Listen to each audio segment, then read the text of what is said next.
is about the business of death, burial, embalming, and cremation in a small city that for 30 years was literally overflowing with undertakers. It asks the questions: why would a district of less than 3,000 people in 1861, over a period of only 3 decades to 1891, why would that district have 70 undertakers? 70. Was business really that good? Maybe it was a destination for career-minded morticians? Did they offer funerals to die for? The answer to all these questions is yes. Let's investigate. New Zealand is a beautiful country. It's known for its breathtaking landscape, great climate, opposite seasons, the indigenous Maori people and their unique culture, and a great rugby team, the New Zealand All Blacks. New Zealand's history is a combination of American Wild West, gold rushes, railroads, ranching, and farming. They relied on the maritime shipping industry and ocean travel for imports, exports, and movement of people. In this story, the battleground is Christchurch and the settlements around it on the South Island. The history of undertaking in this area could be called the 40 Years' War. Except for the customers, who were already guaranteed, the casualties were ultimately forced out of business by 4 things: questionable practices, the inability to keep up with logistics, simply getting stuck in the mud because they weren't open to new ideas, and some dropped the undertaking sideline because the competition was just too stiff. It was a battle of wits, of marketing, of advertising, of prices, of one-upmanship, and whose horses and hearses and carriages were the hottest, fanciest. Even the fledgling City Council of Christchurch made a foray into the funeral business, unsuccessfully. More about that later. So what did undertakers do back then? Well, imagine whatever country you're in now. Before there were roads, bridges, railways, nothing but hills and valleys and rivers and trees and wildlife. Maybe you'd see a few shacks miles apart. You'd be walking mostly. If you were headed to the gold fields, you'd have 1 or 2 pack horses and maybe an ox cart with a stubborn bullock to make the trip just a little more eventful. If you were an undertaker in the days before roads, you'd be walking and riding with a couple horses and a cart, with a coffin loaded onto the back. Sometimes the journey to the deceased took days, and by the time you got there, it would be messy. The deceased, that is. But the undertaker's job was to somehow get the remains into the coffin and back to civilization for burial. It was not a pleasant line of work, but it was a way to make a little extra to pay the bills and put food on the table. Undertakers had to have a trade: carpentry, joinery, upholstery, furniture making, and that was their day job. Undertaking was, for many, a side hustle. Settlers galore.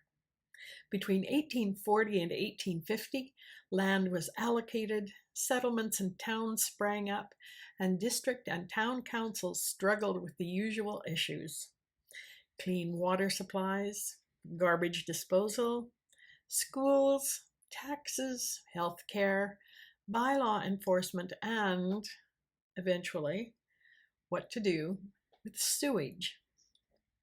With all that attention to detail, what could possibly go wrong? Well, New Zealand was like the Wild West. It had to be tamed, civilized, and that takes time. As the newcomers were to discover, some things don't wait. Bacteria and viruses are stubborn and appear whenever they feel like it, and greed and jealousy have tunnel vision. Originally, the business of undertaking was simply a matter of getting the deceased into a coffin and into the ground. But in 1848, the colonial secretary, Andrew Sinclair, a physician, brought New Zealand into line with the practice of the rest of the Commonwealth. All deaths had to have paperwork. A person was licensed to undertake the business of confirming the death, thereby joining the deceased to the government and to the lawyers who would handle and distribute the estate. That's where the term undertaker came from. The work thus became an essential service. If you're watching this, you probably know that funerals and mourning rituals in the Victorian age were, to put it mildly, over the top. They were a social event, and it was a profitable business. When the new fashions and etiquette arrived, undertakers thrived. Funerals were a major event. Everyone participated. If the procession was going to be winding its way down your street, you'd close all the curtains as a sign of respect. If you were unable to join in, you'd stand with head bowed and hat off as a sign of respect when the funeral cortege passed. If you were going to join the procession, you'd be wearing your going to a funeral clothes, and you might have a basket ready to take along to the graveyard for a picnic in the cemetery after the burial service. Mourning was an industry in itself. The influencer for this trend was Queen Victoria, who went into lifelong mourning after her husband, Prince Albert, died in 1861. Queen Victoria didn't die until 1901, so that's 40 years of black being everyone's favorite color. There were tailors and dressmakers and milliners devoted only to mourning clothes and accessories, even down to the fabrics used, jewelry, hats, gloves, and umbrellas. Rules for mourning, established by these clothiers copying Queen Victoria's lead, kept the business rolling in. I'll expand on the rituals, the rules, in a separate video because it was complicated. It was also expensive and dangerous. The arsenic and dyes used in the specified fabrics created serious health issues. You could die from mourning. There were strict social rules about proper mourning periods according to how closely you were related to the deceased. Widows were expected to mourn for 2 years. The trend continued right up to World War I, when, thankfully, popular opinion changed the optics. Being seen in black mourning dress was not a psychological boost to the war effort. When mourning clothes fell out of fashion, health problems associated with those clothes disappeared too. The black crepe on the dresses and the black mourning veils were treated with toxic aniline dyes and the all-purpose fabric stiffener, arsenic, which in turn caused skin damage, respiratory damage, and poisoning. Back to causes of death. Apart from natural deaths, there were frequent multiple outbreaks of typhoid because there were no sewers, and sanitation wasn't recognized as a preventative measure. From 1852 to the mid-1860s, the discovery of rich gold deposits lured people from all over the world. Most of those deaths were by drowning because no bridges had been built yet. But when something like gold is in the mix, there are bound to be criminals. So deliberate and accidental deaths brought more business. Oh yes, and later in 1892, a pandemic of what was called Russian influenza. It lasted 2 years, 1892 to 1894. Sound familiar? Even Christchurch City Council had a go at the funeral business. The City Council's venture into the funeral industry was an attempt to provide low and no-cost funerals for individuals and families who could not afford extravagant funerals or who were destitute. By that time, there were trams, and the idea was that the city would transport the deceased in their coffins and the mourners in special tram cars. Other cities were using the method, so it should work. But in Christchurch, no one wanted to be seen as destitute. In 15 years, the funeral tram did not carry a single coffin, nor any mourners. The enterprise was abandoned in 1901. From 1850 to 1890, including natural causes, hundreds of people were dying in and around Christchurch every year. Typhoid, influenza, tuberculosis, drowning, accidents.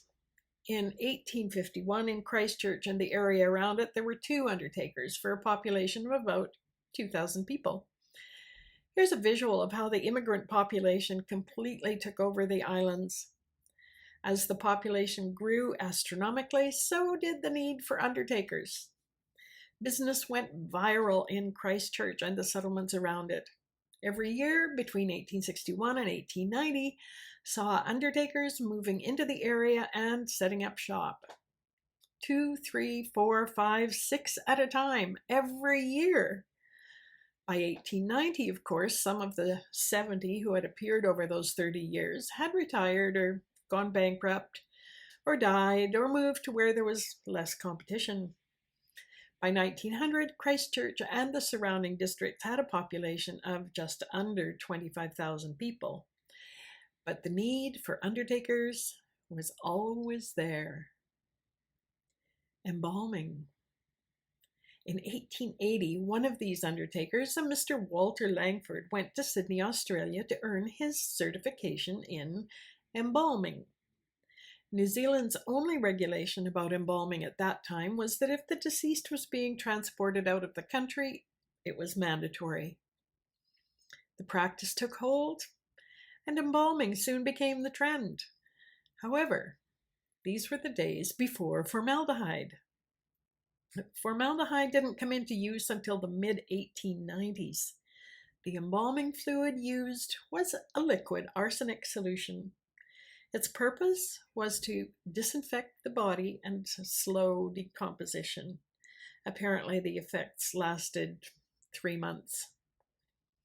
This prompted the formation of funeral reform associations throughout New Zealand, lobbying for another alternative, cremation. Cremation solved multiple problems, from allowing more land to be available for settlement and therefore taxation, and cremation was more economical for customers. It also presented the idea that the previous methods were unsanitary and affected local groundwater. Embalming with liquid arsenic did create issues with leakage into the groundwater and hence water supplies. Here's the cemetery in Littleton, not far from Christchurch. It's located on a hill above the town. Another positive for cremation was that undertakers would be able to offer another service. The deceased could be transferred to a local crematory before the ashes went into an urn for burial, or loved ones could take the ashes home with them in an urn or 2. Either way, urns were a value-added product. However, the idea of cremation took nearly 30 years to realize. There was heavy opposition from churches, town councils, and some of the more influential members of the public. Undertakers pretty much stayed on the sidelines and waited to see how all this would affect their businesses. The first crematory opened in 1909. A customer would still need a coffin or a casket, and now undertakers could add urns to their lineup. It was a win-win. From its high of 70 individual undertakers in 1890, many of whom were just part-time, The funeral industry in and around Christchurch is now much more cohesive, and funeral directors no longer have to have a side hustle. But the evolution of the industry hasn't stopped innovation. In 2016, a New Zealand company called MyRepublic, a fiber internet provider, created the first internet-ready coffin. Here's the ad. The MyRepublic coffin comes fully kitted with a PS4 HD TV surround sound system and a MyRepublic high-speed router, which enables a fast connection. In the great Kiwi tradition of not taking ourselves too seriously, the MyRepublic coffin is a way of showing we're so dedicated to delivering high-speed fiber internet that we know no limits. In fact, our internet connections are so fast, people will want to take it wherever they go, even to the grave. New Zealand, it's a great country. I hope you enjoyed this exploration of Christchurch undertakers. Please let me know in the comments and hit the like button and the little subscribe bell to alert you to new skeletons in the closet. Thank you.